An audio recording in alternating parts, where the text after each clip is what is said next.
bien, bienvenidos. Esto es otra edición de ESIS Talk. Hoy tenemos la suerte de contar con Alex Romero, que es una persona muy activa y nos ha hecho un huequito para tener una charla que estoy segura que va a ser muy interesante. Muchas gracias por invitarme. Nada, encantados nosotros. Alex, tú eres un ingeniero industrial con una formación con un MBA y por tanto con una orientación empresarial. Has fundado, has desarrollado y estás muy presente en el mundo emprendedor, en el mundo empresarial, pero también tienes una parte que yo incluso llamaría de servicio público, ¿no? Te gusta colaborar para conseguir fines un poco en beneficio de la sociedad, ¿no? Y de todo esto me gustaría hablar. Pero quería mencionar algunos de los proyectos, has emprendido varios y colaboras con ese ámbito emprendedor. Eres fundador y director ejecutivo de la compañía especializada en riesgos digitales y ciberinteligencia Alto Intelligence, que eso supongo que es la mayor parte de tu tiempo y energía dedicas a eso, pero también eres cofundador de ciberseguridad Constella. Eres inversor en capital riesgo a través de distintos instrumentos, Ballistic Venture, por ejemplo. Eres además docente, también te permite tu tiempo en distintos másteres y cursos especializados. Eres asesor también y colaboras, bueno, estás en el consejo asesor, por ejemplo, de Telefónica Tech, por mencionar uno de nuestros patronos y una gran empresa de ciberseguridad y otras empresas. E incluso colaboras con organizaciones sin fines de lucro, lo cual ya me parece cuadrar la cuadratura del círculo, ¿no? Y además, recientemente habéis creado Cyber Guardians, que es una iniciativa que a mí me gusta especialmente y de la que luego hablaremos, ¿no? Pero empecemos por el principio. ¿Cuál es el objetivo de Alto Intelligence? Alto Intelligence fundamentalmente es una compañía que se dedica a hacer ciberinteligencia. Analizamos grandes volúmenes de información, tanto de la esfera pública como de zonas no necesariamente muy públicas de Internet, incluida la Deep y Dark Web, con el objetivo de identificar en tiempo real cuáles son los riesgos que o bien emergen de forma nativa en el mundo digital o bien se reflejan de forma primaria en el mundo digital. Lo que buscamos es proporcionar inteligencia accionable cuya fuente de información es los datos digitales. Uh-huh. Vosotros percibís esa conversación pública, ¿no? En la red, en general, en el ámbito digital, porque hay gente que lo utiliza con malas intenciones, digamos, ¿no? Las utiliza como arma, ¿no? Ese peligro, ¿percibís que es algo que ya ha tenido su boom y se va a mantener, que es algo creciente, que disminuye porque se han adoptado medidas? ¿Cómo lo percibís en general? Esta pregunta que me haces me parece especialmente interesante y relevante, ¿no? Por dar un paso para atrás, nosotros trabajamos en un ámbito que es el ámbito de las amenazas híbridas. Las amenazas híbridas fundamentalmente se definen como acciones coordinadas que de alguna forma están por debajo del umbral de la detección y de la capacidad de la atribución y forman parte de una estrategia de actores maliciosos, tanto estatales como no estatales, que fundamentalmente lo que hacen es weaponizar, que se dice en inglés, o utilizar o transformar en un arma cualquier dominio, ¿no? Por ejemplo, el dominio diplomático, el dominio económico y también el dominio informativo o el dominio digital, ¿no? En ese contexto lo que vemos es una creciente capacidad de manipulación de la opinión pública a nivel de guerra cognitiva, ¿no? Históricamente, y respondiendo a tu pregunta, si vemos que aumenta o disminuye, históricamente estos fenómenos eran fundamentalmente de actores estatales que buscaban influir en otro país, ¿no? De alguna forma generar cierta incapacidad en la toma correcta de las decisiones de las instituciones de ese país, Desestabilizar, ¿no? Desestabilizar, por ejemplo, polarizar, de alguna forma hacer avanzar sus objetivos estratégicos por encima de los del propio país víctima, ¿no? Eso ha cambiado radicalmente. Hemos visto una evolución muy relevante porque esas técnicas, tácticas y procedimientos que fundamentalmente eran actores estatales que se dirigían a otros actores estatales han sido incorporadas dentro de el toolbox o la caja de herramientas de influencia de actores criminales, fundamentalmente dirigidos a corporaciones. Es decir, que recientemente, y tenemos casos lamentablemente muy recientes, algunos de ellos públicos, vemos como hay un incremento de la utilización de las mismas técnicas, tácticas y procedimientos, por ejemplo, para influir en la cotización de una compañía, para intentar mover un CEO o modificar un consejo, para eliminar la capacidad de generación de ingresos de un producto. y observamos con preocupación cómo a medida que se transforman digitalmente las sociedades, este tipo de amenazas es la otra cara de la moneda. Sería un poco como una democratización en el sentido malo, ¿no? de instrumentos que antes estaban al alcance solo de estados y ahora ya se pueden utilizar con otros fines y por otros agentes que no son estatales, ¿no? Correcto. O sea, entonces se ha cambiado también, supongo que habrá cambiado el tipo de discurso, ¿no? O sea, la temática que se trata, ¿no? Que se utiliza para esta weaponización, ¿no? de las herramientas. Bueno, es muy interesante observar cómo tanto actores estatales tradicionales, ¿no?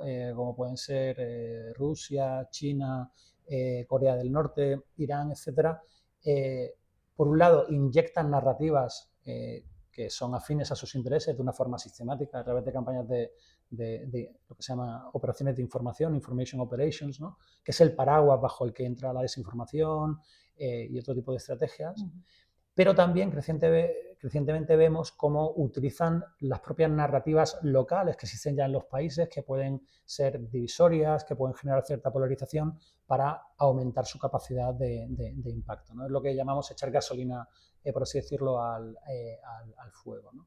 Y en esas estrategias que estamos observando, hay un caso muy reciente que ha sido publicado hace unos días en relación al proceso electoral en Estados Unidos, del desmantelamiento de una red que tiene una cierta asociación con Russia Today y con la creación de un conjunto de medios y una cabecera de medios digitales que impulsaban un conjunto de narrativas que estaban financiadas por Rusia. Lo que sí hemos observado es que cada vez más los atacantes son más sofisticados en distintos sentidos, ¿no? Por un lado, en términos de la infraestructura técnica que utilizan, ocultándose a través de proxies o de terceros la propia infraestructura digital que necesitan para lanzar estas campañas, por un lado, y luego, por otro lado, la utilización de agentes locales, desde lo que se conoce como useful idiots, ¿no? Idiotas locales, ¿no? Que se dedican, sin conocerlo probablemente, que son un instrumento también a amplificar información que sirve a los intereses de una potencia extranjera, pero también incluso, como hemos conocido recientemente en relación a este caso de Estados Unidos, contratando directamente a profesionales locales. Es decir, estamos viendo que dentro de este concepto de amenazas híbridas que te contaba antes, que están por debajo del umbral de la detección y de la atribución, el dominio de la información, el dominio digital, el dominio de Internet está creciendo en sofisticación a la hora de ser utilizado como una herramienta de ataque. Y por tanto, has mencionado antes que con esta amplitud de temáticas, ¿no? de campos de actuación, has mencionado ya antes que el destino a veces son empresas, pero también estás hablando ahora de cuestiones ya que afectan a la seguridad nacional de los países, ¿no? Una desestabilización que puede dañar la seguridad nacional. En ESIS somos muy defensores de una idea que apoya la colaboración público-privada, como no puede ser de otra manera, porque creemos que cada vez más la seguridad nacional no solo depende de herramientas, de palancas que están en poder de los estados, sino que cada vez depende más de la prestación de unos servicios esenciales, la directiva NIS2 claramente lo pone de manifiesto, que están prestados por empresas privadas, con lo cual el ataque o la disrupción de cualquiera de estos servicios afecta a la seguridad nacional, no es solo una cuestión de empresa, ¿no? Entiendo que todo este campo de desinformación, etcétera, ocurre exactamente lo mismo, ¿no? Puede ir a través de la paralización o generar incidentes en servicios que son absolutamente esenciales para la continuidad de la vida social normal, ¿no? Exacto. Me parece muy oportuno que traigas a colación en esta conversación la directiva NIS2, ¿no? La directiva NIS2 establece un foco especial en todas las compañías que tienen una relación con las infraestructuras críticas de un país por razones que todos conocemos, ¿no? Muchas de las compañías que antes te comentaba que están siendo sujetas a ataques en la esfera de la información, dentro de ese concepto de amenazas híbridas que comentábamos antes, se encuentran también en el ámbito de las infraestructuras críticas, ¿no? Yo creo que ahí NIS2 anuncia un poco un cambio de paradigma en nuestro sector de la seguridad, de la ciberseguridad. Yo creo que debemos abandonar la idea de que podemos securizar las compañías, de que podemos securizar las sociedades. Lo que tenemos que hacerlas son defendibles. Es decir, yo creo que la clave va a estar en la resiliencia y en este caso, en el caso que estamos hablando ahora y donde tenemos en Alto Intelligence tenemos una alta especialización, que es un poco la guerra cognitiva, ¿no? a nivel de seguridad nacional. Esa guerra cognitiva, esa resiliencia en la población, ¿no? en la sociedad civil, esa capacidad de hacerlas defendibles, o sea, o que se autodefiendan, ¿no? de la capacidad de manipulación a escala es muy, muy compleja. Yo creo que es uno de los grandes desafíos a los que nos enfrentamos a día de hoy. Especialmente, mi pronóstico además no es especialmente optimista, fundamentalmente por el surgimiento, o sea, de lo que conocemos como synthetic media, medios sintéticos, ¿no? Que es, de nuevo, el paraguas bajo el que la gente habla de cosas como deepfakes, como identidades sintéticas, etcétera, ¿no? Y la razón fundamental es que la mayoría de las tecnologías que están permitiendo este tipo de identidades sintéticas o de contenidos sintéticos como los deepfakes son fuentes abiertas, son open source. ¿Qué quiere decir eso? Quiere decir que atacantes con muchas menos capacidades técnicas van a tener acceso a una tecnología relativamente sencilla y barata para lanzar ataques muy sofisticados, ¿no? Hay una cierta, perdóname la expresión, democratización de la maldad o de la malignidad cuando tecnologías muy sofisticadas caen en las manos de atacantes. De gente con malas intenciones, ¿no? Exacto. Totalmente. En ESIS coincidimos mucho con este análisis, ¿no? Y como bien dices, siempre decimos que el riesgo cero no existe, con lo cual lo que hay que hacer es una gestión de los riesgos. Todas las entidades tienen que valorar sus propios riesgos, estar prevenidas, hacer una labor de prevención, ¿no? Y diseñar todas las herramientas necesarias para en caso de... Luego, cuando ocurra, ¿no? Como bien sabes, todo el mundo dice que hay dos tipos de empresas, las que han sido ciberatacadas y las que aún no lo saben, que han sido ciberatacadas. Detectarlo inmediatamente y luego recuperar, ¿no? O sea, el ciclo no es solamente poner un castillo, ¿no? Y el foso y los dragones, sino que es todo un ciclo en el cual se gestiona el riesgo, ¿no? Se acepta que existe un riesgo, que hay que asumir un cierto nivel de riesgo, lo que se trata es de minimizar el impacto que puede tener ese incidente cuando llegue, que llegará, ¿no? Y llegará, y por lo que estás diciendo, cada vez es más fácil que llegue por esas vías, ¿no? De la desinformación y esta guerra, ¿no? Casi, iba a decir mediática, pero ¿dónde encontráis mayor utilización actualmente o dónde prevés que se va a utilizar más? ¿En las redes sociales, en los media, ¿no? los medios tradicionales en versión digital? ¿Dónde veis que se mueve más? Esa pregunta también me parece muy, muy, muy interesante. Yo creo que hay esta realidad, ¿no? La realidad de la manipulación a escala de la opinión pública, la creación, por así decirlo, o la explotación de vulnerabilidades sociales, ¿no? que permiten técnicas, tácticas y procedimientos como las que se utilizan en la desinformación, hay que mirarlas siempre desde dos puntos de vista, ¿no? Uno muy importante es no centrarse en lo que se ha venido a llamar fake news, ¿no? Sobre la verdad o la mentira de un contenido, ¿no? Hay, por ejemplo, una técnica bastante popular ahora que puede significar utilizar una noticia o utilizar una información que es veraz o que es verdadera, ¿no? O que es suficientemente ambigua como para no poder determinar que es falsa, pero al amplificarla de forma totalmente artificial y de forma sistemática a lo largo del tiempo, puede llegar a crear un estado de opinión, ¿no? ¿Hay mentiras involucradas en esa operación? No, pero simplemente hay una alteración de la percepción, ¿no? de la sociedad o una determinada comunidad. Exacto. Entonces, esas tácticas y procedimientos de amplificación son un buen ejemplo donde no entra a jugar la verdad o la mentira, sino entra a jugar una amplificación artificial de la realidad. Esa es una dimensión, ¿no? Y la segunda dimensión que yo creo que también es muy importante es los cambios que se han producido en el ecosistema digital, ¿no?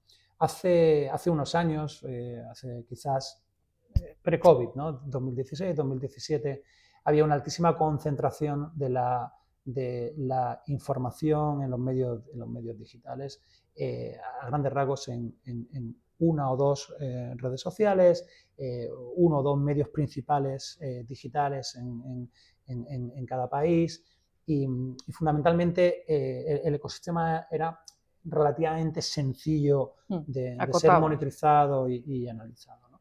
Se han producido dos fenómenos muy interesantes, ¿no?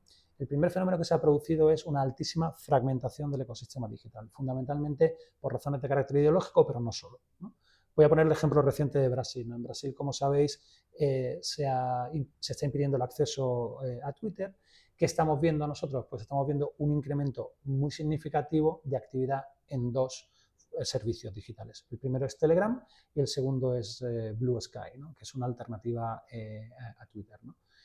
¿Qué quiero decir con esto? Quiero decir con esto que lo que hace 5 o 6 años era relativamente sencillo de monitorizar, incluso a nivel global, etcétera, ahora es muchísimo más complejo porque requiere de un conocimiento muy regional, local y de la monitorización de una infinidad de fuentes, muchas veces por debajo de la superficie. Grupos de Telegram, determinados foros o aplicaciones muy verticalizadas. Por ejemplo, tenemos el caso de Estados Unidos con Truth Social, ¿no? Que agrupa a todos los seguidores de Trump, ¿no? Son buenos ejemplos donde estamos viendo que hay una fragmentación y, por tanto, una mayor dificultad para poder detectar de forma temprana esos riesgos que emergen cada vez más distribuidos en multiplicidad de fuentes. Me alegra que menciones el caso de Brasil, porque también quería preguntarte sobre este nuevo escenario, ¿no? Que parece que estamos ante un nuevo paradigma y me interesa conocer tu opinión. En Brasil, desde luego, el caso de la orden judicial contra X, antes llamado Twitter, pero en Francia hemos visto también la detención del responsable de Telegram. Estamos ante una nueva era, ¿no? Donde hay otra relación, hay otra definición de la responsabilidad, otras expectativas de la responsabilidad que tienen las redes sociales sobre actividades que se desarrollan dentro de esas redes sociales, ¿no? Bueno, yo creo que esta pregunta también yo creo que es muy, muy importante, ¿no? Hasta qué punto las redes sociales... A mí me gusta más que hablar de redes sociales, en general de servicios digitales, ¿no? Tengo dudas de si Telegram realmente es una red social, una aplicación de mensajería. Las características digitales son ya tales que la clasificación en que algo sea una red social o no es compleja, ¿no? Es difícil, ¿no? Pero bueno, yo creo que hay que mirar tu pregunta desde dos puntos de vista, ¿no? El primer punto de vista es, yo diría, casi histórico, ¿no? O sea, ¿por qué estamos donde estamos? Estamos fundamentalmente donde estamos porque en el año 96,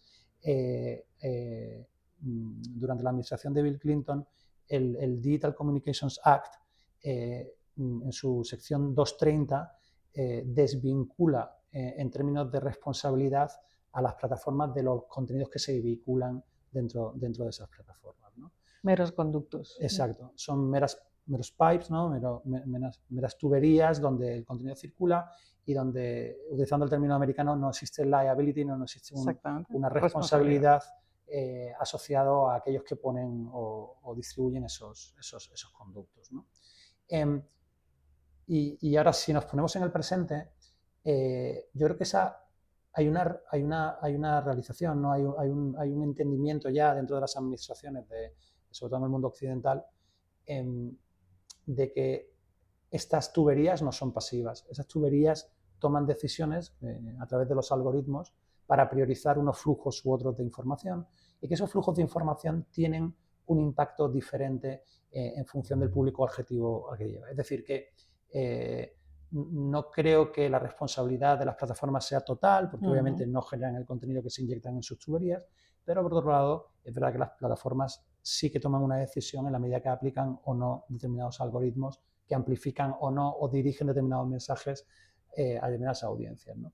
Y esa toma de conciencia por parte de las administraciones yo creo que está muy bien reflejada en el DMA, ¿no? En el Digital Markets Act, donde se empiezan a exigir un conjunto de responsabilidades sobre el contenido que circula en las plataformas en función de un conjunto de escenarios, ¿no? Sin entrar en detalles, yo creo que la legislación europea en ese sentido se está moviendo en una dirección muy, muy interesante, ¿no? Y tenemos la suerte de tener esos marcos de referencia dentro de Europa. Y estamos observando en otros países como por ejemplo Brasil, o mencionabas el caso de Francia, un mayor interés en las autoridades de poner cierto límite o coto a situaciones que pueden ser pues extraordinariamente complejas, ¿no? Yo creo que estamos viendo simplemente las primeras señales de un movimiento quizás mucho más profundo. No creo que vaya a emerger esta posición única y exclusivamente desde el ámbito regulatorio o político. Yo creo que la sociedad civil crecientemente toma conciencia de las implicaciones que pueden tener las redes sociales, los medios digitales, en general la transformación digital en el mundo físico real, el impacto en el mundo físico real, ¿no? Nosotros en el mundo de la seguridad estamos viendo una grandísima convergencia de la burbuja de riesgos digitales y del riesgo físico. O sea, ahora mismo cualquier problema operativo en el mundo físico se puede transformar en una activación, por ejemplo, un grupo de activismo en el mundo digital y viceversa, ¿no? Un grupo de activismo en el mundo digital puede lanzar campañas y operaciones que se desarrollan en el mundo físico, ¿no? Y esa convergencia yo creo que es imparable y en cierta medida muchas de las regulaciones o controles que tenemos en el mundo físico van a tener que ser elevados al mundo digital. Muy bien, pues entramos en una parte que me gusta especialmente. Te pediría que nos explicases tu iniciativa de Cyber Guardians, que creo que es muy interesante y que coincide mucho con proyectos que estamos desarrollando en ESIS. Por favor. Sí, bueno, desde Alto Intelligence estamos obsesionados con los riesgos digitales, ¿no? Como te venía contando, nos fascina la transformación del mundo digital en una herramienta de malignidad, y nuestro compromiso es siempre pues intentar estar a la última en las técnicas, las tácticas y los procedimientos de los atacantes en ese espacio, ¿no?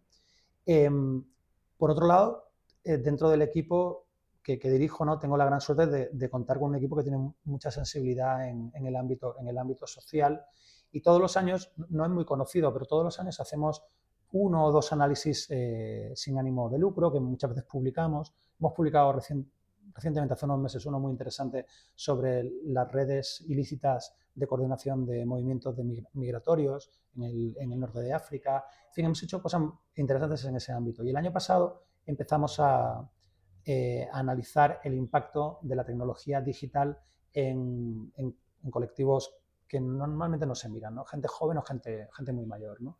Y cuando lo analizamos, pues nos sorprendió mucho y hemos tomado una decisión, y ahora te cuento en un segundo en qué consiste esta iniciativa, pero hemos tomado la decisión de no hacerlo de forma aislada, sino continuar con una iniciativa consolidada, como una iniciativa sin ánimo de lucro dentro de Alto Intelligence, que se centre en ser el observatorio del impacto de la tecnología en términos de riesgos en la población más joven, chicos y chicas, jóvenes adultos por debajo de los 20 años.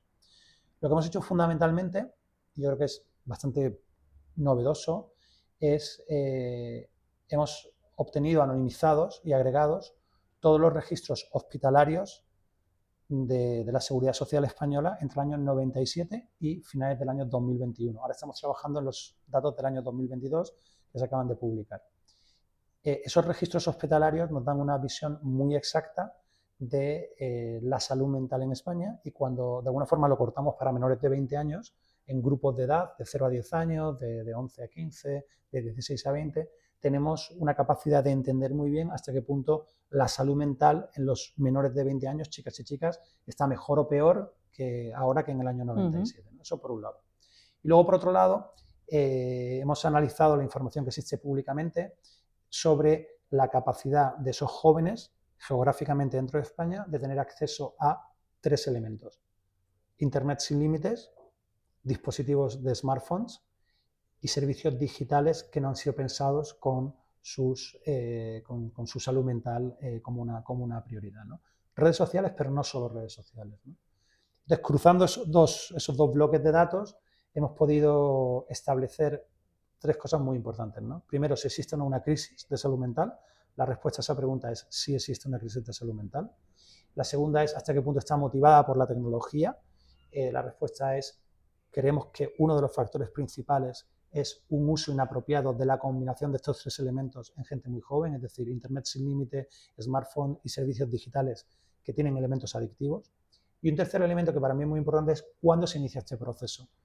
Y es muy curioso porque en nuestro análisis, que está disponible en nuestra web, este proceso se inicia en el año 2012. Cuando analizamos los resultados y lo vimos, no éramos conscientes de que es el mismo año en el que en otros países gente o analistas que han realizado análisis similares coinciden, ¿no? O sea, el fenómeno, por ejemplo, en Estados Unidos o en Reino Unido, en otros países, más o menos se inicia siempre en el mismo momento, ¿no?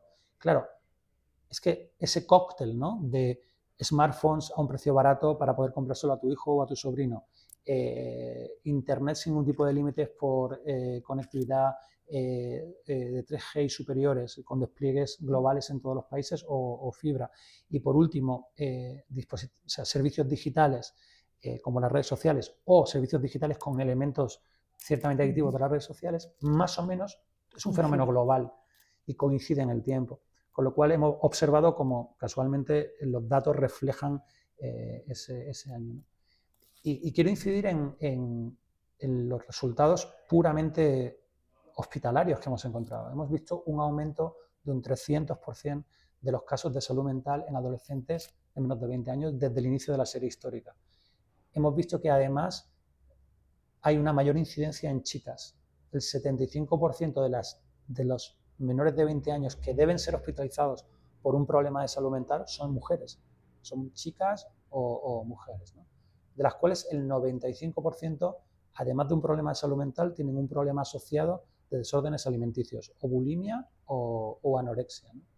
Y en general los costes de la seguridad social han aumentado en un 600% desde el inicio de la serie histórica. Es decir, cada vez dedicamos más recursos de nuestra sanidad a atender a un verdadero problema de salud mental.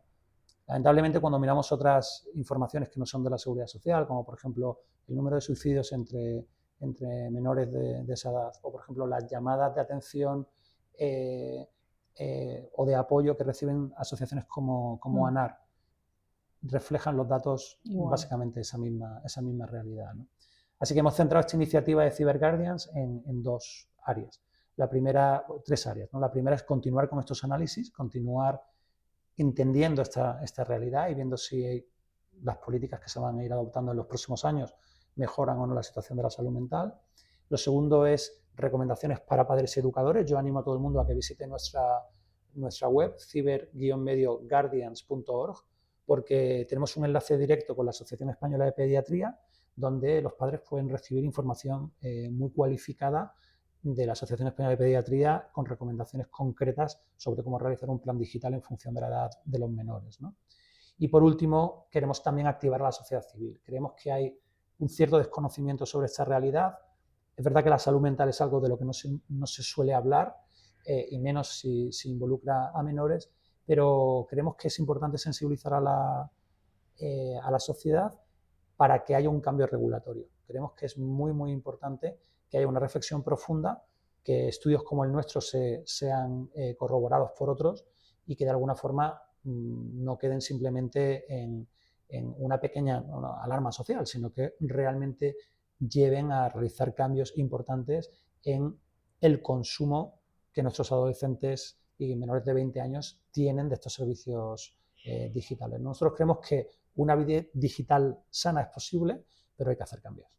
Pues te agradezco como parte de esa sociedad, ¿no? El hecho de que pongáis datos que corroboran una idea que, bueno, todos intuimos, pero está muy bien y es muy necesario apoyarlo en datos tangibles y además, como dices, tan consistentes, ¿no? Que además coinciden en distintas geografías, en distintos países. Esto coincide parcialmente con un proyecto que estamos iniciando en ISIS y que también, por eso te decía que me interesaba lo de Cyber Guardians especialmente, modestamente queremos aportar también, ¿no? En una línea parecida pero complementaria, creo yo.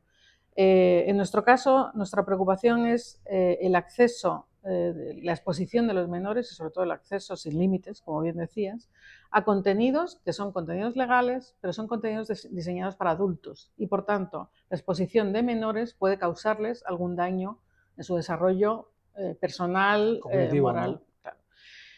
Nos estamos refiriendo sobre todo al acceso a contenidos pornográficos, ¿no? En ese caso, mencionabas en la última parte de tu intervención, hay que hacer cambios regulatorios. La ventaja de este inicio de camino es que no hace falta hacer cambios regulatorios porque ya existen regulaciones que obligan a los prestadores a establecer mecanismos efectivos de verificación de edad, ¿Qué ocurre? Que no se está implementando correctamente. Todos sabemos que los mecanismos que existen no son efectivos y, por tanto, los menores están expuestos o pueden acceder libremente a una serie de contenidos que intuimos, y en esto es muy parecido a lo que estabas contando, intuimos que tiene alguna relación, no tanto con trastornos mentales de los propios menores, que seguro que sí, que también, pero además con el crecimiento de delitos sexuales, de violencia sexual en menores. No sobre los menores, sino originados por menores, ¿no? Entonces, probablemente tenga algún tipo de relación con esto, desde luego con comportamientos sexistas. Quiero decir, son en general contenidos que, como digo, no son ilegales, pero están diseñados para que los consuma o los vea gente que ya tiene un criterio formado. Y si eso le estás exponiendo a un menor que todavía no tiene un sentido crítico, una capacidad de discernir lo que es la realidad de lo que es una ficción o lo que es entretenimiento, puede dañarlos y puede generar problemas que pueden tener una salida incluso delictiva, ¿no? Por tanto, volvemos un poco al tema de esto es un daño para la sociedad, un tema de casi, no sé si de seguridad nacional, pero desde luego es un problema preocupante, ¿no? Entonces, por eso me interesaba especialmente, creo que estamos tratando de ayudar por distintos lados y seguramente podremos compartir alguna acción en el futuro para ayudar, ¿no? A que los menores, sobre todo los menores y los jóvenes, pues puedan disfrutar, como bien dices, de una vida digital sana. A mí me parece, este tipo de iniciativas me parecen muy, muy importantes, ¿no? Efectivamente, tú lo has explicado fenomenal. Existe una regulación ya que debería impedir que los menores tuvieran acceso, por ejemplo, a registrarse en determinados servicios, simplemente a acceder a determinados servicios, ¿no? Quizás no existe la fricción suficiente, ¿no? Lo que los americanos llaman el enforcement, ¿no? La capacidad de alguna forma de ejecutar y trasladar esas regulaciones que nos hemos dado como sociedades para poder eliminar el impacto en los menores o en colectivos vulnerables, ¿no? A mí me preocupa especialmente y soy muy sensible al impacto que vamos a tener a largo plazo. Estos son impactos que no son observables necesariamente a corto plazo, ¿no? En nuestro LinkedIn y en nuestra web tenemos colgados algunos análisis independientes de distintas universidades donde se ha analizado, por ejemplo, las modificaciones estructurales del cerebro en etapas como, por ejemplo, la preadolescencia y la adolescencia, simplemente por una razón química, ¿no? Por las hormonas que se generan en esa época, ¿no? No olvidemos que estos servicios que tú estabas comentando o los servicios digitales que pueden ser adictivos son grandes generadores de dopamina que tienen una interferencia y una relación directa también con potencialmente ese impacto cognitivo. Así que yo creo que sin duda, ¿no? Es una iniciativa la que estáis lanzando desde SIS muy importante porque, o sea, con independencia de ese resultado, ese debate es necesario tenerlo y es necesario, en fin, cumplir y que todos cumplan las leyes que nos hemos dado, ¿no? Estamos convencidos y ha sido un placer coincidir en tantos puntos y un placer tenerte aquí. No, el placer ha sido para mí. Mil gracias por tenerme aquí. A ti, muchas gracias. Gracias.